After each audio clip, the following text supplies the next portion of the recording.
Hi my dear friends. Sarva Shiksha అభియాన్లో ఖాళీగా ఉన్నటువంటి 729 ఉద్యోగాలను భర్తీ చేయడానికి నోటిఫికేషన్ అనేది విడుదల చేయడం జరిగింది. ఎటువంటి ఎగ్జామినేషన్ లేకుండా డైరెక్ట్గా డాక్యుమెంట్ వెరిఫికేషన్కి అయితే పిలవడం జరుగుతుంది. కాబట్టి ఈ రిక్రూట్మెంట్ ప్రాసెస్ అంతా 1 మంత్లో మనకి కంప్లీట్ అయ్యి 1 or 2 మంత్స్లో మనకి మెరిట్ లిస్ట్లో రిలీజ్ చేసి మనకి జాబ్ అనేది ప్రొవైడ్ చేయడం అనేది జరుగుతుంది. శాలరీస్ విషయానికి వస్తే 30,000 నుంచి 45,000 మధ్యలో శాలరీస్ అనేది ఇస్తారు. మేల్ అండ్ ఫీమేల్ క్యాండిడేట్స్ అందరూ కూడా ఈ జాబ్స్కి అప్లికేషన్ అనేది పెట్టుకోవచ్చు. మరి ఈ జాబ్స్కి ఏ విధంగా అప్లికేషన్ పెట్టుకోవాలి, ఎలా అప్లై చేయాలి, అన్ని వివరాలు ఈ వీడియోలో నేను మీకు తెలియజేస్తాను. సో ఇంతవరకు ఎవరైతే మీరు మన ఛానల్కి సబ్స్క్రైబ్ చేసుకోలేదో ఇప్పుడే ఛానల్కి అయితే సబ్స్క్రైబ్ చేసుకోండి. అలాగే మనకి వాట్సాప్ గ్రూప్ అనేది ఒకటి ఉందండి. అందులో డైలీ జాబ్ నోటిఫికేషన్స్తో పాటుగా హాల్ టికెట్స్ కానీ, రిజల్ట్స్ కానీ, సిలబస్ కానీ ఏదైనా రిలీజ్ అయితే అందులో టైం టు టైం అప్డేట్ చేస్తుంటాం డైలీ. సో ఇప్పటికే 6,500 మంది జాయిన్ అవ్వడం జరిగింది. మీరు కూడా జాయిన్ అవ్వాలి అనుకుంటే ఈ వాట్సాప్ గ్రూప్ లింక్ని వీడియో కింద డిస్క్రిప్షన్లో నేను మీకు ప్రొవైడ్ చేశాను. అక్కడి నుంచి మీరు జాయిన్ అనేది అవ్వచ్చు. ఓకే, ఇక నోటిఫికేషన్ సంబంధించినటువంటి వివరాల్లోకి వెళ్దాం. ఫ్రెండ్స్, ఇది మనకి పేపర్ అడ్వర్టైజ్మెంట్ మాత్రం ప్రస్తుతానికి ఇవ్వడం జరిగింది. రేపు డీటెయిల్డ్ నోటిఫికేషన్ అనేది దీనికి సంబంధించి మనకి రిలీజ్ చేస్తారు. కేజీబీవీలో 729 నాన్ టీచింగ్ ఉద్యోగాల భర్తీకి నోటిఫికేషన్ అనేది రిలీజ్ చేశారు. అయితే ఈ పోస్టులకి అప్లై చేసుకోవడానికి ఆన్లైన్ అప్లికేషన్ అనేవి తీసుకోరు. దరఖాస్తులు అంటే మనము ఆఫ్లైన్లో అప్లికేషన్ చేసుకోవాలి. ఏ విధంగా చేసుకోవాలి అనేది కూడా నేను మీకు తెలియజేస్తాను. ఫస్ట్ ఇక్కడ ఉన్నటువంటి మ్యాటర్ ఏముంది అనేది మనం చూద్దాం. సో కస్తూర్బా గాంధీ బాలికల విద్యాలయాలు అంటే కేజీబీవీల్లో ఖాళీగా ఉన్న 729 బోధనేతర అంటే నాన్ టీచింగ్ సిబ్బంది పోస్టులను పొరుగు సేవల ప్రాతిపదికన అంటే అవుట్సోర్సింగ్ ప్రాతిపదికన భర్తీ చేసేందుకు దరఖాస్తులు స్వీకరిస్తున్నట్లు సమగ్ర శిక్ష డైరెక్టర్ శ్రీనివాసరావు వెల్లడించారు. 2024-25 విద్యా సంవత్సర కాలానికి అర్హులైన మహిళా అభ్యర్థుల నుంచి ఈ నెల 7వ తేదీ నుంచి దరఖాస్తులు స్వీకరిస్తామని శుక్రవారం ఒక ప్రకటనలో తెలిపారు. ఆసక్తి గల అభ్యర్థులు ఈ నెల 15వ తేదీలోపు ఎంఈఓ కార్యాలయంలో దరఖాస్తులు ఆఫ్లైన్లో అందించాలని పేర్కొన్నారు. రాష్ట్ర వ్యాప్తంగా ఉన్న టైప్ 3 కేజీబీల్లో అంటే ఇక్కడ ఈ కస్తూర్బా గాంధీ బాలికల విద్యాలయాలు ఉన్నాయి కదా, ఇవి టైప్ 3 అని మరియు టైప్ 4 అని ఉంటాయి. అందులో డిఫరెంట్ వేకెన్సీస్ అనేవి ఇవ్వడం జరిగింది. సో టైప్ 3లో 547 పోస్టుల్లో head cook 48, assistant cook 263, watch women 95, scavenger 79, sweeper 62 ఖాళీలు ఉన్నాయని తెలిపారు. ఇక టైప్ 4 కేజీబీవీల్లో 182 పోస్టులకు గాను హెడ్ కుక్ సంబంధించి మనకి 48 పోస్టులు ఇవ్వడం జరిగింది.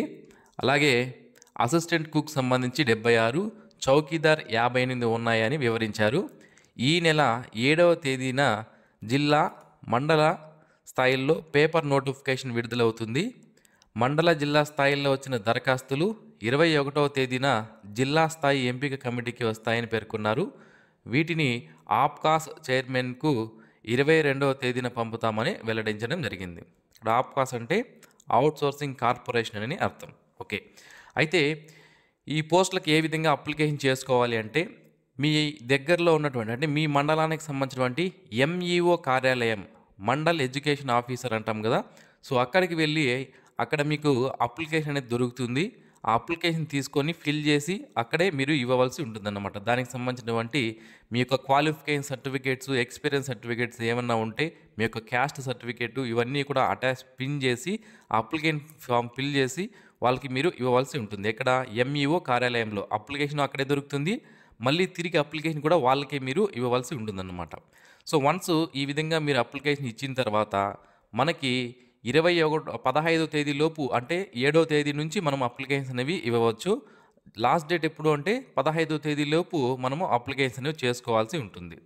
అయితే ఈ మండల జిల్లా స్థాయిలో వచ్చిన అప్లికేషన్స్ ఏవైతే ఉంటాయో వాటిని 21వ తేదీన జిల్లా స్థాయి ఎంపిక కమిటీ డిఎస్సి అంటాం, మనము డిస్ట్రిక్ట్ సెలక్షన్ కమిటీ అంటాం కదా, ఆ కమిటీకి ఇవ్వడం జరుగుతుంది. అక్కడ సెలెక్ట్ అయినటువంటి అభ్యర్థుల లిస్ట్ ఏదైతే ఉంటుందో ఆ లిస్టును APCOS chairman, AP outsourcing corporation chairman ఎవరైతే ఉంటారో వాళ్ళకి 22వ తేదీన పంపించడం జరుగుతుందన్నమాట. సో 22వ తేదీన ఆప్కాస్ చైర్మన్కి పంపించిన తర్వాత ఫైనల్ మెరిట్ లిస్ట్ అనేది మనకి రిలీజ్ చేసి జిల్లాల వైజ్గా మండల వైజ్గా ఎవరైతే జాబ్స్కి సెలెక్ట్ అయ్యారో వాళ్ళని డాక్యుమెంట్ వెరిఫికేషన్కి పిలవడం జరుగుతుంది. వన్స్ ఈ డాక్యుమెంట్ వెరిఫికేషన్ కంప్లీట్ అయిన తర్వాత మీకు జాబ్ అనేది ప్రొవైడ్ చేస్తారు ఫైనల్ మెరిట్ లిస్టు విడుదల చేసి. ఓకే, సో ఇప్పుడు మీకు క్లియర్గా అర్థమైంది అనుకుంటున్నాను. సో ఇవి ఇక్కడ ఇచ్చినటువంటి 729 నాన్ టీచింగ్ పోస్టులు అనేవి రాష్ట్ర వ్యాప్తంగా ఉన్నటువంటి వేకెన్సీస్. వీటిని మళ్ళీ జిల్లాల వైజ్గా, మండలాల వైజ్గా, కస్తూర్బా గాంధీ బాలికల విద్యాలయాల వైజ్గా మనకి డివైడ్ చేయడం అనేది జరుగుతుంది. ఎక్కడెక్కడ ఎన్నెన్ని వేకెన్సీస్ ఉన్నాయి, ఏ ఏ పోస్టులు ఉన్నాయి, అక్కడ రిజర్వేషన్స్ ఏంటి, అన్ని వివరాలు కూడా డీటెయిల్డ్ నోటిఫికేషన్ అనేది రిలీజ్ అయిన వెంటనే నేను మీకు తెలియజేస్తాను. ఆ డీటెయిల్డ్ నోటిఫికేషన్ అనేది మనకి 7వ తేదీ రిలీజ్ కాబోతుంది. ఆ 7వ తేదీ రిలీజ్ అయిన వెంటనే నేను మీకు తెలియజేయడం అనేది జరుగుతుందన్నమాట. ఓకే, సో అలాగే డిస్టిక్ వెబ్సైట్స్ ఏవైతే ఉన్నాయో, ఒక్కొక్క డిస్టిక్కి ఒక అఫీషియల్ వెబ్సైట్ అనేది ఉంటుంది. ఆ వెబ్సైట్స్లో కూడా మనకి నోటిఫికేషన్ అనేవి సపరేట్గా విడుదలయ్యే అవకాశం కూడా ఉంటుంది. సో అవి విడుదలైనప్పుడు కూడా నేను మీకు తెలియజేస్తాను. సో దీనికి సంబంధించి ఎటువంటి చిన్న ఇన్ఫర్మేషన్ ఉన్నా కూడా మనకి నేను తప్పనిసరిగా మన వాట్సాప్ గ్రూప్ ఏదైతే ఉందో దాంట్లో పోస్ట్ చేయడం అనేది జరుగుతుంది. సో మీరు మిస్ అవ్వకుండా ఉండడానికి ఇప్పుడే మన వాట్సాప్ ఛానల్ అయితే జాయిన్ అవ్వండి. అలాగే మరిన్ని ఇలాంటి డైలీ జాబ్ అప్డేట్స్ మిస్ అవ్వకుండా పొందడానికి ఈ వీడియో కింద కనిపిస్తున్నటువంటి సబ్స్క్రైబ్ బటన్ పైన క్లిక్ చేసి సబ్స్క్రైబ్ చేసుకోండి. సబ్స్క్రైబ్ చేసుకుని ఆల్ అని సెలెక్ట్ చేసుకుంటే నేను డైలీ అప్లోడ్ చేసే జాబ్ నోటిఫికేషన్స్ అనేవి మీరు మిస్ అవ్వకుండా పొందుతారు. సో ఇది ఫ్రెండ్స్, ఈ నోటిఫికేషన్ సంబంధించినటువంటి వివరాలు. ఈ వీడియో మీకు నచ్చినట్లయితే లైక్ చేయండి, మీ ఫ్రెండ్స్కి షేర్ చేయండి. Thanks for watching. Have a nice day friends.